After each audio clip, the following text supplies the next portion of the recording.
তো আজ সকাল সকাল উঠেই দেখি আমাদের বাগানের জবা ফুল গাছে দু ধরনের জবা ফুল এসছে, একটা লাল জবা আর একটা সাদা জবা। তো সেই জবা ফুল তুলে নিয়ে ঠাকুরের পুজোটা দিয়ে দিলাম। আর এইখানে তোমরা সবাই বলো হরে কৃষ্ণ কৃষ্ণ কৃষ্ণ হরে হরে, হরে রাম রাম রাম হরে হরে। তো তারপরে নিজের নেল পেনটা আমি চেঞ্জ করলাম, আর এখানে পরলাম একটা রেড কালারের নেল পেন। তো তারপর আমি রান্নাঘরে এসে দেখি আজকে উনুনে রান্না হচ্ছে এবং ভাজা হচ্ছে দুটো মাছের বড় বড় মুড়ো।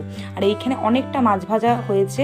তো তারপরে এখানে অনেক রকমের শাক সবজি তরি তরকারি কাটা রয়েছে। এই এলাহি আয়োজন কেন বলো তো, আজ হচ্ছে আমাদের মামাবাড়ির রান্না পুজো। তো সেই রান্না পুজো উপলক্ষে কলা পাতায় সব কিছু সাজিয়ে নিয়ে বসে গেছি খেতে। তো খাওয়া দাওয়ার পর চলে এসছে এখানে হেয়ার অয়েল অ্যাপ্লাই করতে। আর আমাদের চুলের গ্রোথের জন্য অয়েল যেমন ইম্পর্টেন্ট, তেমনই ইম্পর্টেন্ট ঠিকঠাক টাইমে শ্যাম্পু করা, সিরাম ইউজ করা। তো আমি এই সবগুলো ফলো করি। তো তোমরা কে কোন কোম্পানির সিরাম ইউজ করো বা কে কোন কোম্পানির অয়েল ইউজ করো আমাকে জানিও।